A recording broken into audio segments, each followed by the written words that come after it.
কালিমা শব্দের আরবি কি কালিমা কালিমা কয় প্রকার তিন প্রকার ইসিম এবং আরেকটা ফেল এবং আরেকটি হরফ মাশাআল্লাহ ইসিম কি যেটা যেটা এমন শব্দ নিজের অর্থ নিজে প্রকাশ করতে পারে এবং যার মধ্যে কোনো কাল পাওয়া যায় না সময় পাওয়া যায় না আরেক অর্থে আমরা ছোটকালে জানছি যে ইসিম হলো কোনো কিছুর নাম বোঝায় তাই না কোনো কিছুর নাম বোঝায় তো ইসিমের মধ্যে অনেকটা প্রকার আছে বেশ কয়েকটি প্রকার আছে তার মধ্যে ইসিম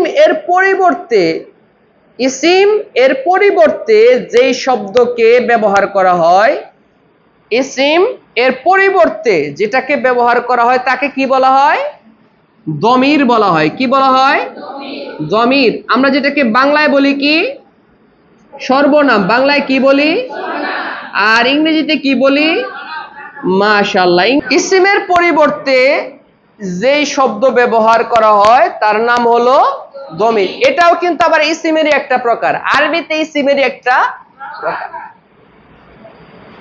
আর বাংলা যেটা আমাদের বিশেষ্যের পরিবর্তে ব্যবহার হয় তাকে কি বলা হয় আর ইংরেজিতে তাকে বলা হয় প্রোনাউন এবার যদি আমরা দেখি বাংলায় যে সর্বনামগুলো আছে আমাকে একটু বলতে পারো সর্বনামগুলো কি সে আর হলো তারা সে এবং তারা আরেকটা হলো তুমি তোমরা আরেকটা কি আমি আমরা বেশ বেশ তো মাশাআল্লাহ বাংলায় হলো এই 6টা তাই না আরবি ভাষাটা ইংরেজি বা বাংলার চাইতেও আরেকটু স্পষ্ট এটা একটু ক্লিয়ার আর একটু মুয়াদ্দাহ যে কারণটাতে যেই শব্দ দিয়ে যা বোঝানো তাই বোঝা যাবে অন্য কিছু বোঝার সুযোগ নাই শের জন্য আরবিতে আছে দুটো আরবি শের জন্য আরবিতে আছে দুটো একটা হলো হুয়া সে মানে সেটা হয়তো পুরুষ সে আরেকটা আছে হিয়া সে মানে হলো মেয়ে সে একটা হলো ছেলে সে আর একটা হলো মেয়ে সে তারাও হলো দুইটা তারা বলতে দুইটা মূলত তারা হইলো ছেলে অথবা মেয়ে আবার এরকমটাও আছে যে তারা দুইজন ছেলে বা দুইজন মেয়ে আরবিতে বচন আছে না এক বচন দুই বচন আরবিতে বচন হইল 3টা ইংরেজি এবং বাংলাতে বচন হইল 2টা বাংলা একটা হলো এক বচন আর একটা বহু বচন ইংরেজিতে সিঙ্গুলার নাম্বার এবং প্লুরাল নাম্বার আর আরবিতে হলো কয় বচন 3টা বচন একটা হলো মুফরাদ মানে এক বচন আর একটা হলো মুসান্না মানে দুই বচন এবং আরেকটা হলো জমা যেটা কয় বচন জমা অর্থ বহু বচন জমা অর্থ মুফরাদ এক বচন মুসান্না কয় বচন দুই বচন এবং বহু বচন জমা তো তাহলে আমরা দেখতে পাচ্ছি দুই বচনের জন্য যেটা আছে সেটা হলো হুমা হুমা অর্থ কি তারা কয়জন দুইজন হুমা অর্থ কি তারা কয়জন তারা দুজন আরবি কি হুমা বলো তারা দুজন আরবি সে আরবি কি হুয়া হিয়া সে আরবি কি আবার বলো সে আরবি তারা দুইজন হুমা এবং তারা অনেক বহুবচন সেক্ষেত্রে হলো একটা হলো হুম একটা কি আরেকটা হলো হুন্না একটা কি হুন্না একটা হলো হুম আরেকটি আবার বলো তারা হুম হুন্না তারা আবার বলো তারা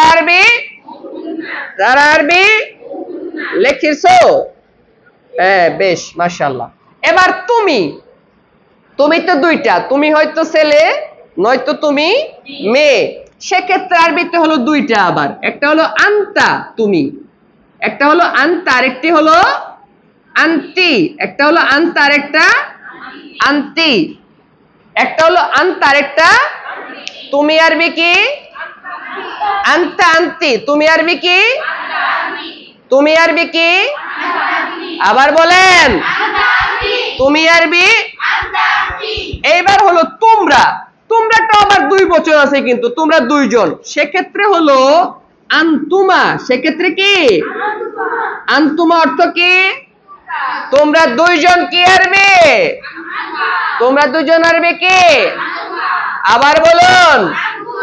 এখন তোমরা অনেক বহু বচন আর কি, দুইয়ের বেশি মেয়ে অথবা ছেলে, দুইয়ের বেশি ছেলে যদি হয় তাহলে আনতুম, দুইয়ের বেশি ছেলে হলে কি আনতুম, তোমরা ছেলে আরবি কি আনতুম, আর মেয়ের ক্ষেত্রে আনতুন্না, মেয়ের ক্ষেত্রে কি, তাহলে তোমরা আরবি আনতুম আনতুন্না। আবার বলুন, আবার বলেন, আবার বলেন, তোমরা আরবি একসাথে বলেন, ছেলেরা বলেন, ছেলেদের আওয়াজ শোনাই যায় না, আবার বলেন। হ্যাঁ, আর তুমি আরবি কি আনতা, আনতা আনতি তুমি, তুমি আরবি, আর আমি আরবি কি আনা, আমি আরবি, আমি আরবি, আর আমরা নাহনু, আমরা কি, আবার বলেন। সে হুয়া হিয়া সে, বলেন সে আরবি, আবার বলুন। তুমি আনতা আনতি তুমি, তুমি আরবি কি, আবার আমি, তোমরা দুইজন আনতুমা, তোমরা দুইজন, আবার তোমরা আনতুম আনতুন্না, তোমরা বলেন, আবার আবার আবার আরবিটা বলে দেই তাই না, খালি আবার বলতেছি। আবার আরবি হলো মাররাতান উখরা, মাররাতান উখরা, মাররাতান উখরা হলো আবার। তো আমরা বলতেছিলাম যে তুমি আরবি, আবার আবার তোমরা আনতুম আনতুন্না, একসাথে বলেন আমি, আমরা, সে, সে, তারা, তারা। এখন এগুলার ব্যবহার কি, ব্যবহার না জানলে তো আমরা করতে পারবো না, ঠিক না। জুমলা তৈরি করতে গেলে আমাদেরকে ব্যবহার বিধি জানতে হবে। এখানে যেগুলা আছে এক বচন, যেমন হুয়া, হিয়া, আনতা আনতি আমি, এগুলা এক কয় বচন, এগুলার পরে আপনি এক বচন ইসিম নেবেন। কয় বচন ইসিম নেবেন, হুয়াটা ছেলে, আনতাটা ছেলে, আনা ছেলে মেয়ে উভয়টাই, তাই না। হুয়া সে পুরুষ, আনতা তুমি কি বাচক, পুরুষবাচক, তার মানে এরপর আপনি পুরুষবাচক শব্দ নেবেন। যেমন হুয়া সে, সে আবুন, হুয়া আবুন, তাহলে কি হলো সে, সে বাবা নাকি, হুয়া আবুন সে বা তিনি, সে তিনি, এটা অর্থ কিন্তু একই। এখন আমরা যদি বলি তিনি শিক্ষক, কি বলবেন, হুয়া, হুয়া উস্তাজুন, হুয়া মুআল্লিমুন নাকি। এখন যদি বলি যে তিনি শিক্ষিকা, তাহলে কি বলবেন, হিয়া মুআল্লিমাতুন, হিয়া, সে ফাতেমা, কি বলবেন, সে আব্দুল্লাহ, কি বলবেন, সে শিক্ষক, কি বলবেন,